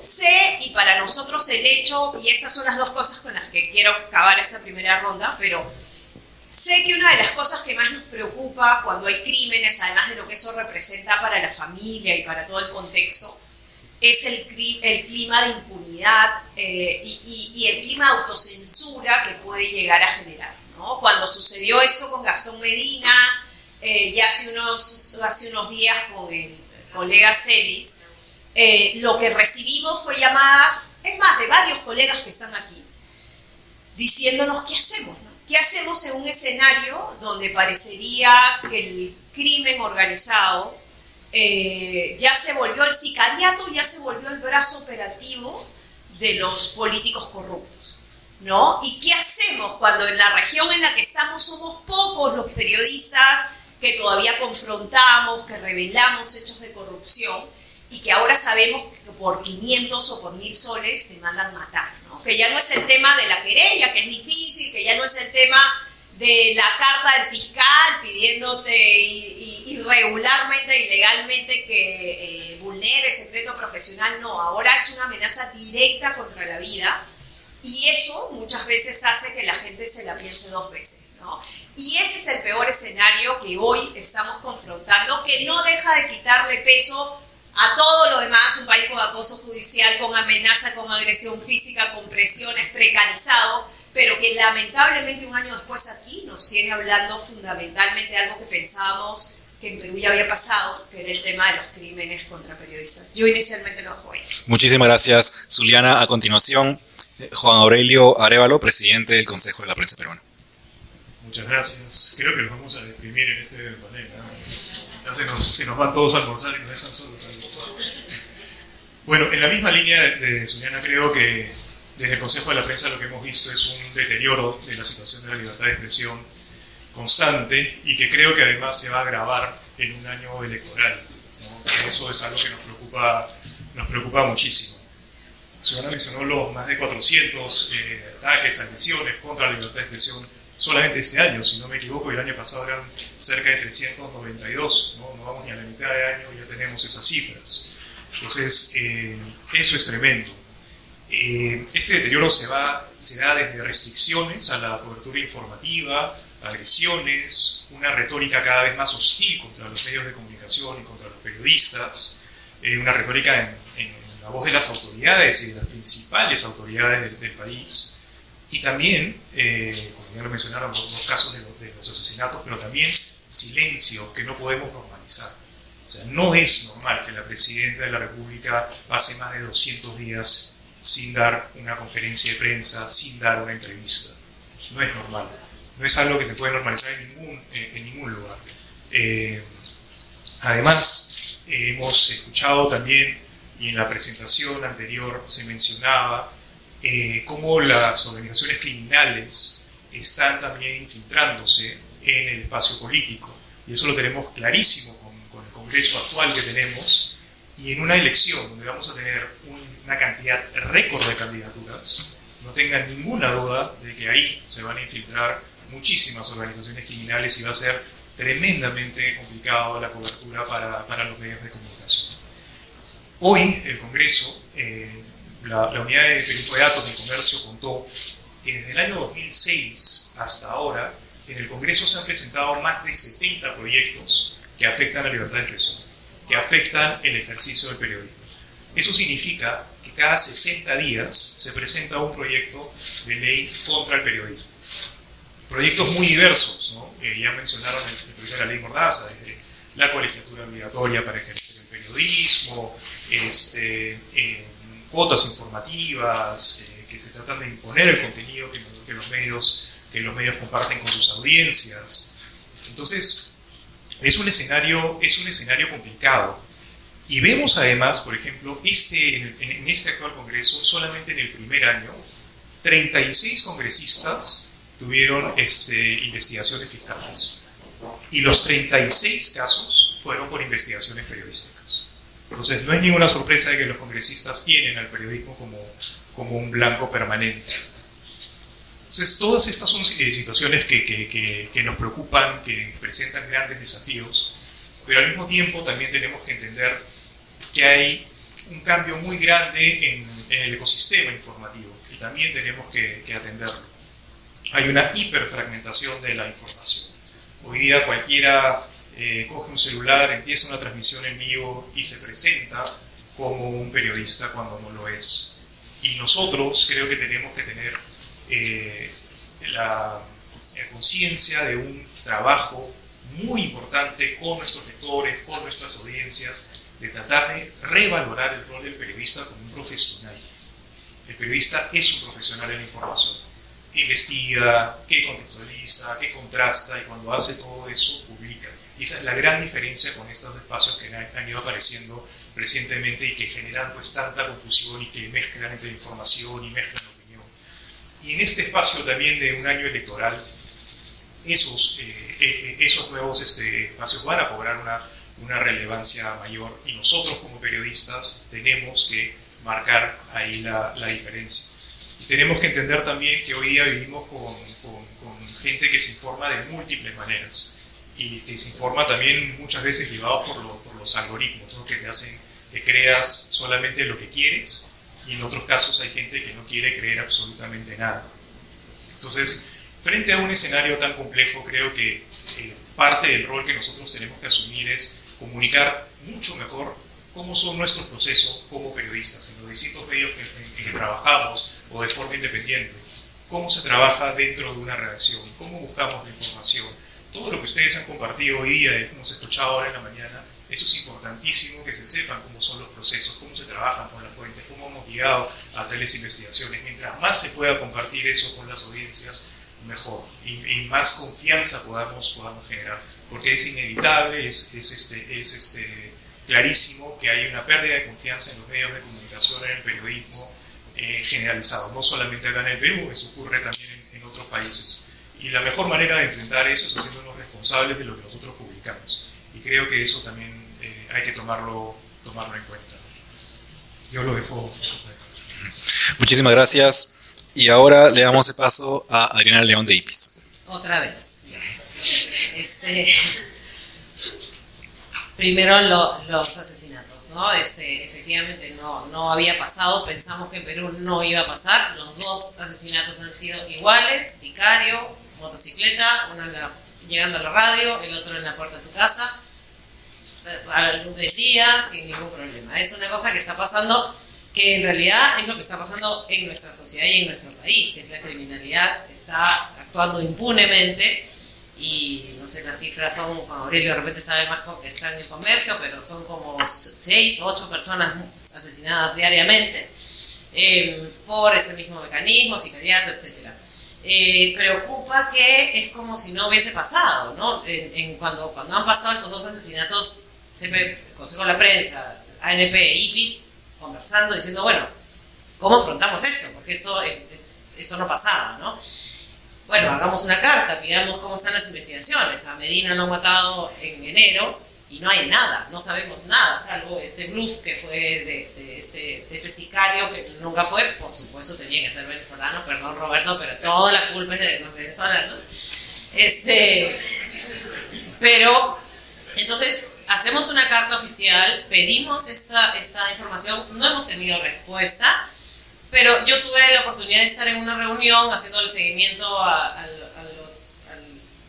Alepo, una cosa de Naciones Unidas, y estaba una fiscal, la nueva fiscal de derechos humanos. Entonces yo le hice la pregunta directamente, le dije, mire, hemos mandado, necesitamos conocer qué está pasando, y su respuesta fue con buena onda y todo, pero dijo, estamos investigando y no podemos darle la información. Obviamente nosotros sabemos que no nos pueden dar toda la información en investigación, pero tenemos que tener algunos indicios de qué es lo que ha pasado, porque así como estos crímenes pueden quedar en la impunidad, están quedando todos los otros crímenes de personajes que además han sido descubiertos por la prensa, como el tema de la red de prostitución en el Congreso o el tema de los alimentos de Caliwarma, asesinados 2 personas que si hablaban podían comprometer a autoridades muy altas y no ha pasado absolutamente nada. Entonces, una de las principales preocupaciones del IPIS y creo que de todos los gremios es esto, es esclarecer esto, es estar ahí.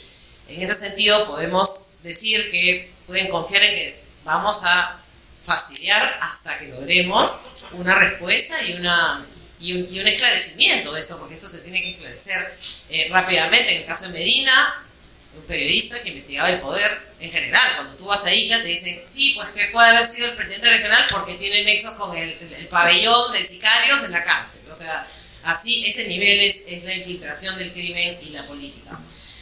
Así que nada, eso es una cosa. En el IPIS estamos viendo la posibilidad de ir a investigar el caso de Gastón, en alianza con una organización internacional para que sea un poco más, tenga más impacto y pues podamos visibilizar este asunto, que yo creo que todos los medios en Perú estarían interesados en saber qué cosa ha pasado, porque como dijo Zuliana, todos estamos preocupados, ustedes están preocupados porque están investigando cosas que son difíciles y que antes te metían una querella, pero ahora te pueden mandar un sicario, ¿no?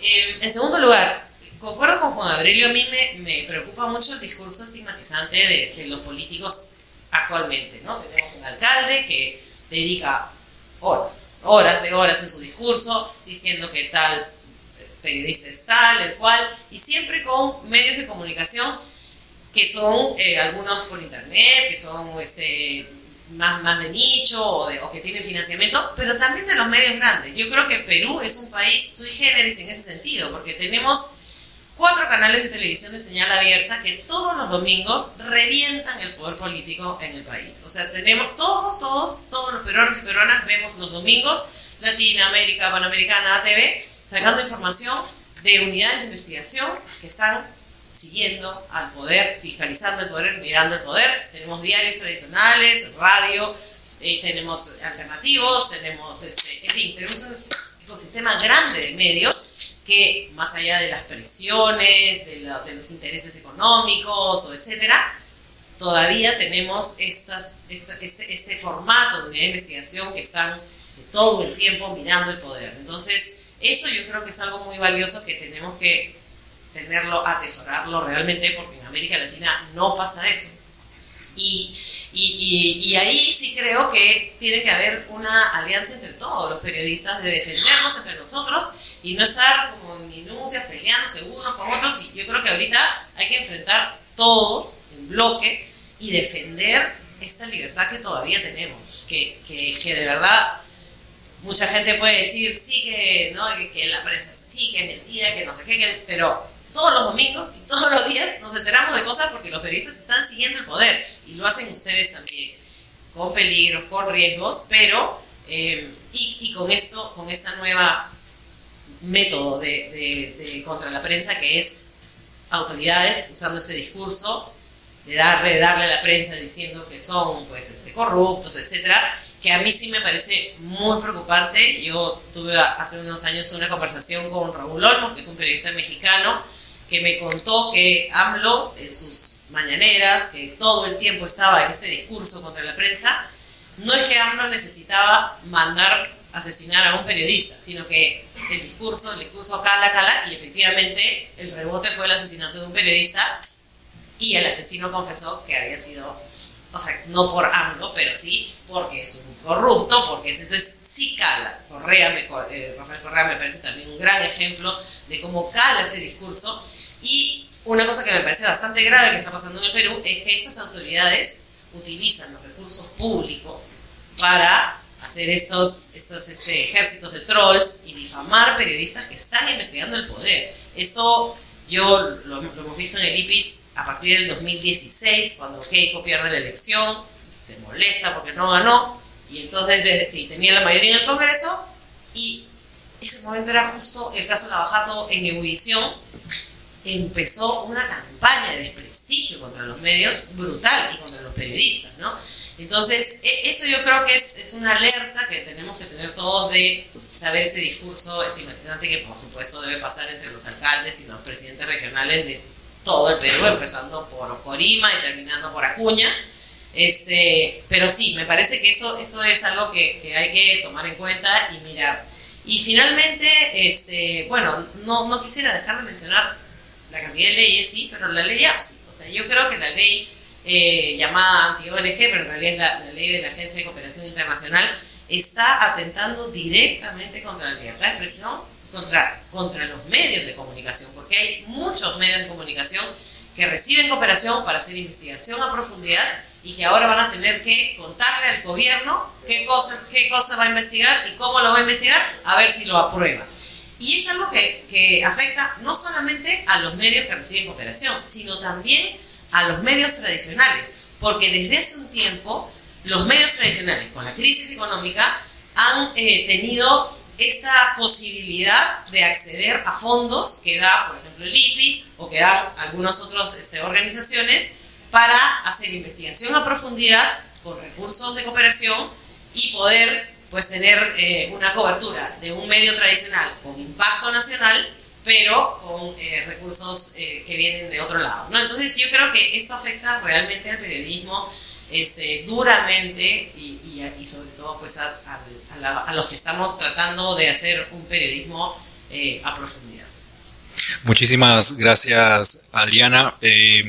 Quisiera pues destacar que es un contexto especial a menos de un año de las elecciones y la defensa pues de la libertad de expresión cobra una particular relevancia teniendo en cuenta que pues la libertad es justamente lo que logra que las elecciones que vamos a tener en abril del próximo año sean relevantes, sean transparentes, sean creíbles. Es uno de los grandes retos proteger la integridad en las próximas elecciones que se nos vienen. Quisiera dar pase ahora a una ronda de preguntas. Vamos a darle la oportunidad a las personas que no han hecho preguntas en la mesa anterior.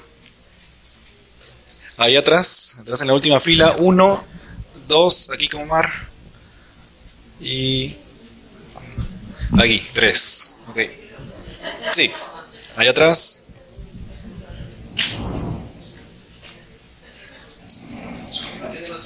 Hola, ¿qué tal? ¿Cómo están? Buenas tardes. Soy Stephanie Medina. Gastón Medina era mi fuente, fue mi fuente muchos años. Trabajamos juntos en el allanamiento de Vladimir Cerrón y otras cosas. Y no somos hermanos. Cuando murió nos dijeron que no somos hermanos y bien saben. De hecho, que hay más de un Medina acá. Los Medina somos como una plaga. Y Gastón era un excelente tipo, era un tipo muy conectado y sobre todo era un periodista que venía denunciando años al gobierno regional de Ica. Trabajaba con la DIRCOCOR, con la Dirección de Corrupción de la Policía y lamentablemente hoy está muerto. Hace unos días capturaron a un sicario, hace unos 3 días más o menos, que aparentemente se habría atribuido su muerte. Le llegaron cartas incluso, y que recuerdo que me las comentó cuando estaba en vida, pero esto me lleva a hacerles una consulta en referencia al plano en que nos encontramos los periodistas hoy en día, ¿no?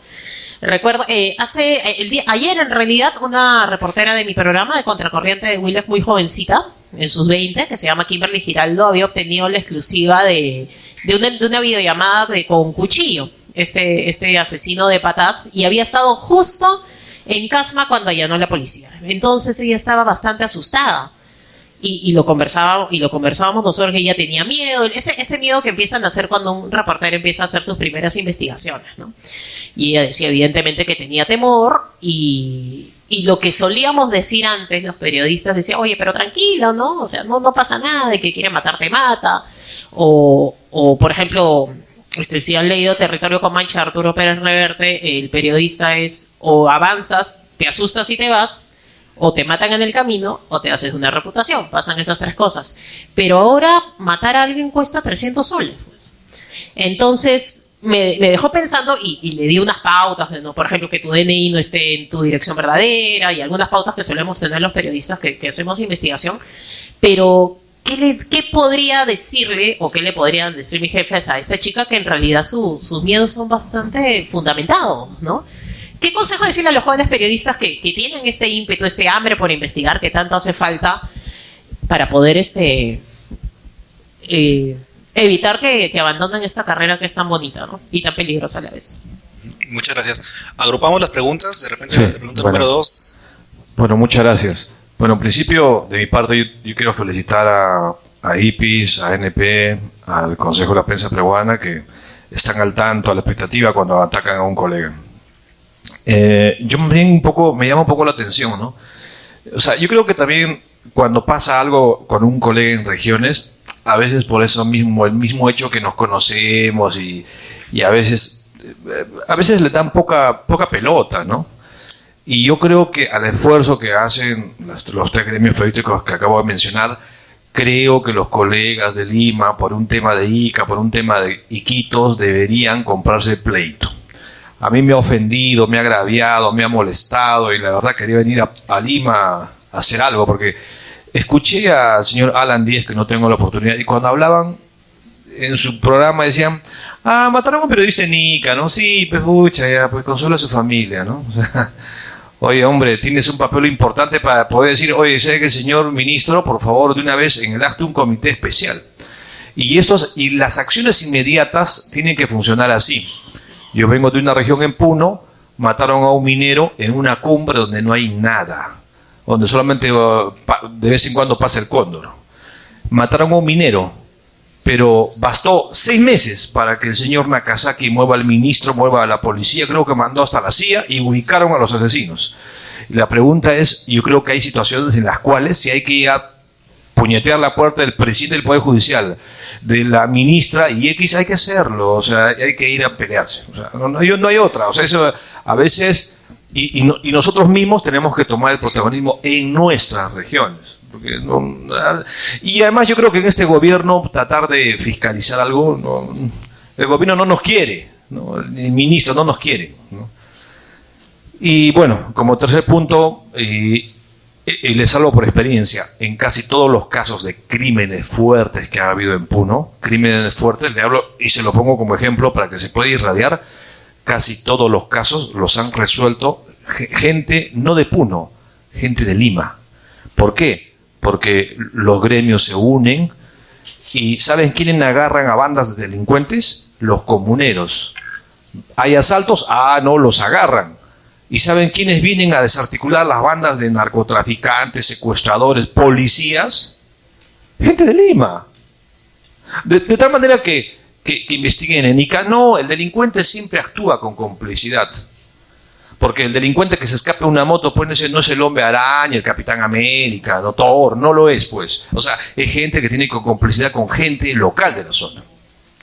De tal manera que yo creo que solamente les alcanzo esa idea, ¿no? En cierta medida también cuestionamiento, pero como sugerencia al trabajo que han estado desarrollándose, y a mí sí me afecta que maten a 2 colegas. Porque en el fondo es doloroso lo que pasó, pero en el fondo es mandarte un mensaje, es decir, acá mandamos, acá somos nosotros.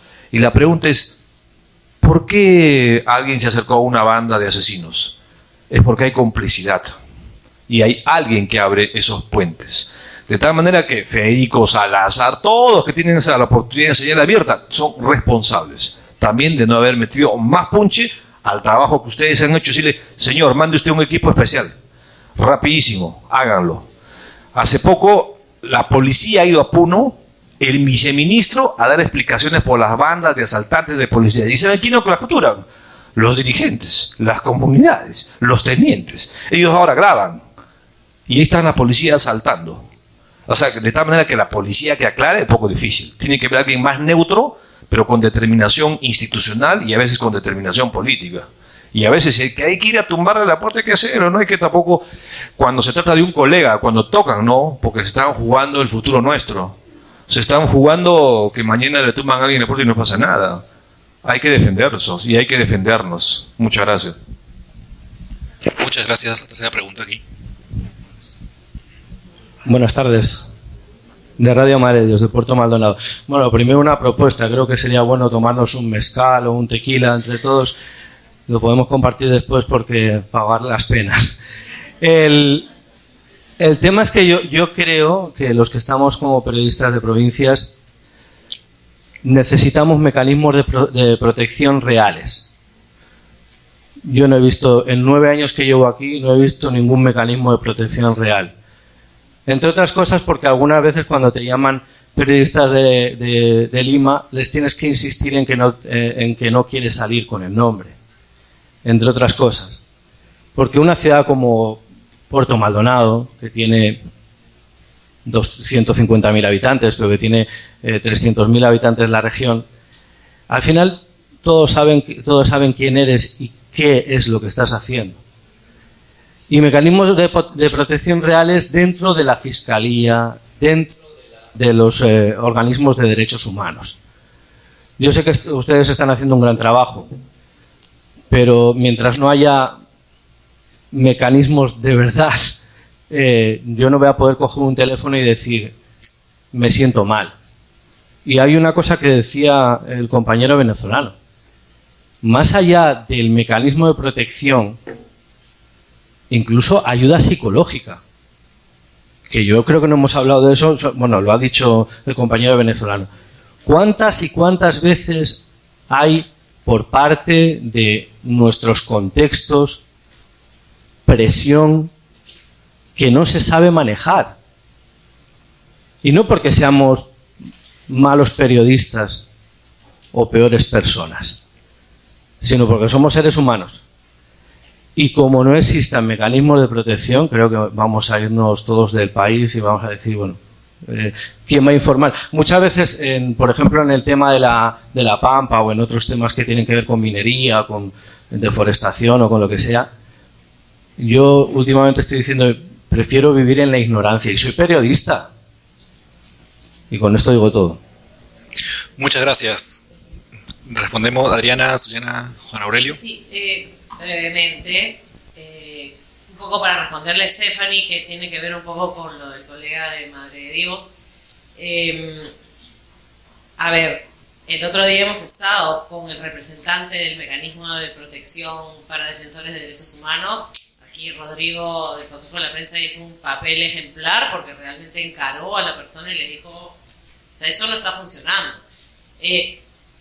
La primera cosa que estamos tratando de impulsar es que sean defensores de derechos humanos y periodistas, porque los periodistas tienen un esquema específico de protección que no es el de la persona que defiende la tierra y no sé dónde, o sea, son diferentes casos, ¿no? Entonces, pienso que lo hemos conversado entre nosotros tres, de qué manera podemos presionar para que ese mecanismo exista, funcione, porque existe, pero ¿quién le compra el chaleco antibalas al periodista? El IPIS y la ANP. ¿Quién compra los chalecos, los cascos y no sé qué para la protesta? Los gremios, ¿no?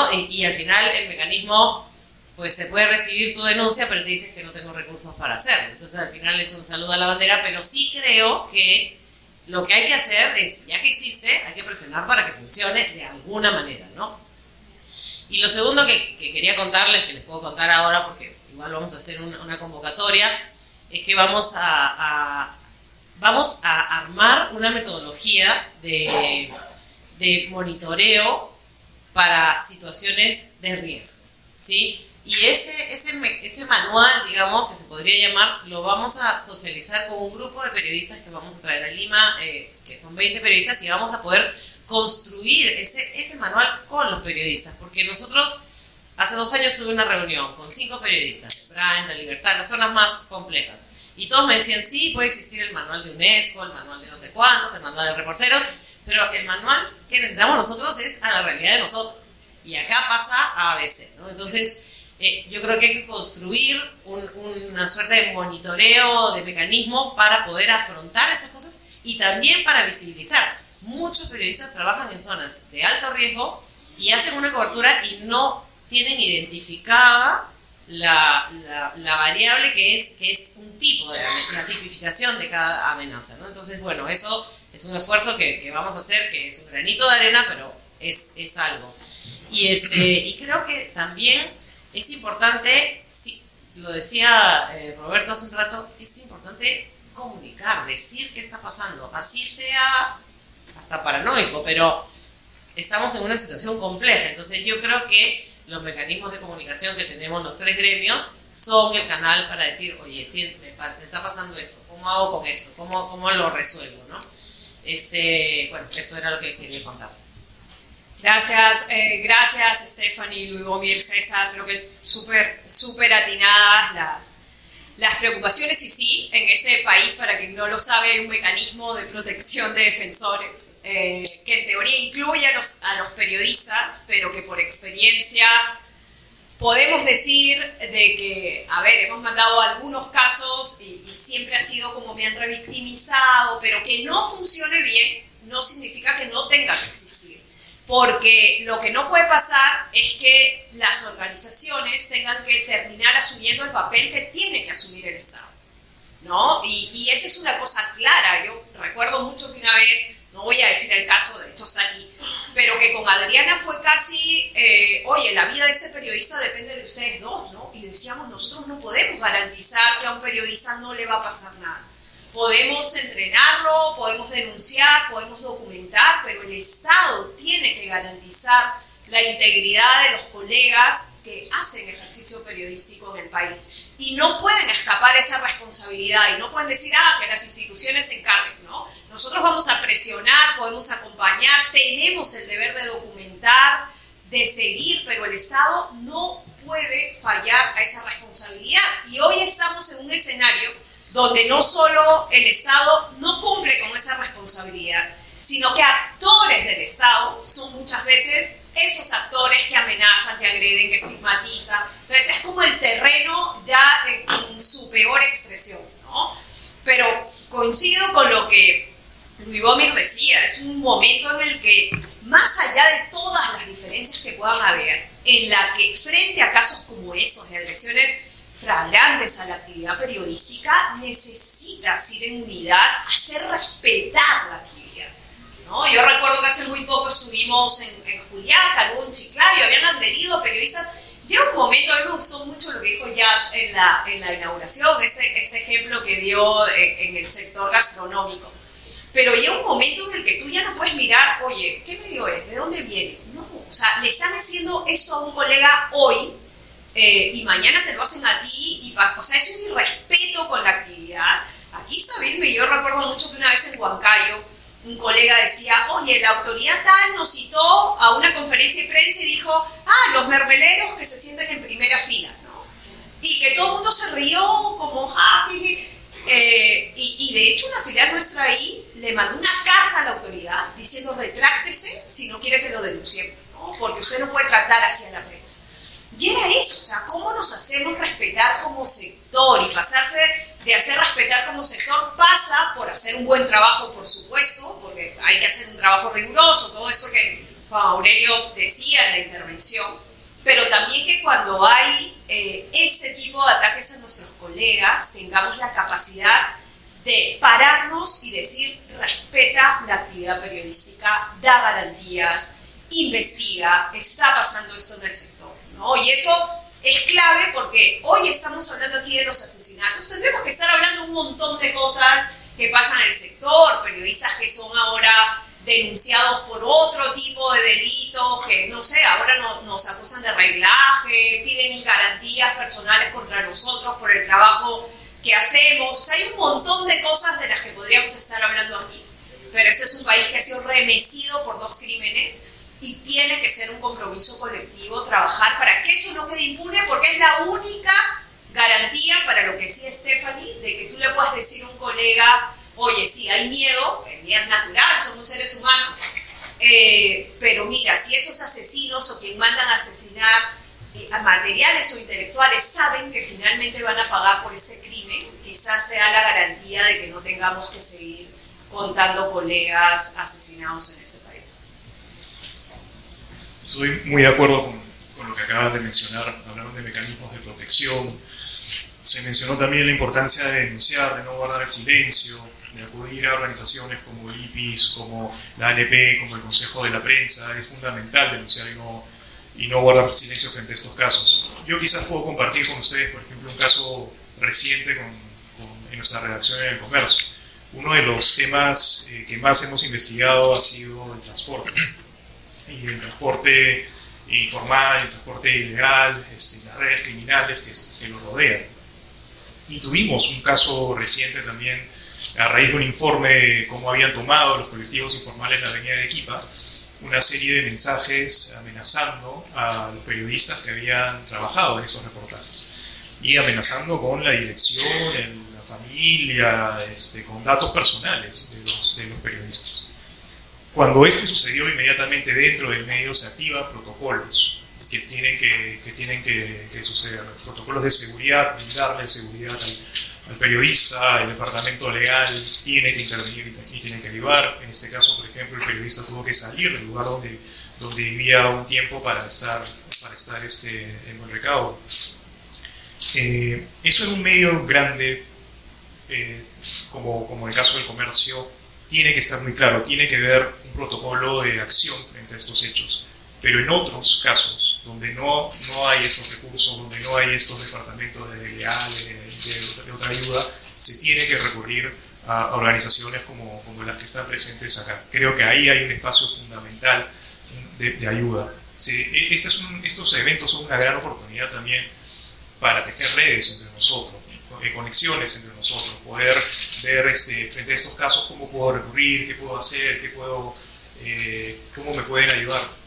Y por ejemplo, desde el caso del Consejo de la Prensa, nosotros desde el año pasado instauramos la práctica de un reporte mensual, ¿no?, de agresiones contra los periodistas. Es un reporte muy importante porque en base a este reporte se hace el informe del país que se presenta en la CIP. Y recuerden que hace menos de 2 meses, un mes, hubo una delegación de la CIP que visitó el Perú, se reunió con varias autoridades, se reunió con varios periodistas, recogió estos casos y la respuesta que da la CIP suele tardar 1 mes, 2 meses en emitir un informe. En este caso fue tan grave lo que encontraron en el Perú que al día siguiente publicaron el informe. Llevar esto también a organismos internacionales, instituciones internacionales como la CIP, es importante porque ayuda a visibilizar, porque ayuda a mover a las autoridades, a generar conciencia. Se hablaron de varias instituciones. Yo, por ejemplo, acá tengo que mencionar una que era fundamental para el apoyo a los periodistas, que era la Defensoría del Pueblo, y que hoy día pasa completamente desapercibida, ¿no? Que no es más un espacio de respaldo a nuestra labor. Y eso es lamentable, eso es grave, y espero que eso pueda cambiar pronto. Pero visibilizar esto, salir a hablar, denunciarlo, es fundamental para proteger a los periodistas y para poder seguir haciendo periodismo. Muchísimas gracias, Juan Aurelio. Muchísimas gracias, Zuliana y Adriana. Muchísimas gracias también por las preguntas. Damos cierre a esta mesa. Un fuerte aplauso. A continuación tendremos una presentación teatral a cargo de la Asociación Cultural Trenzar. Mientras van alistando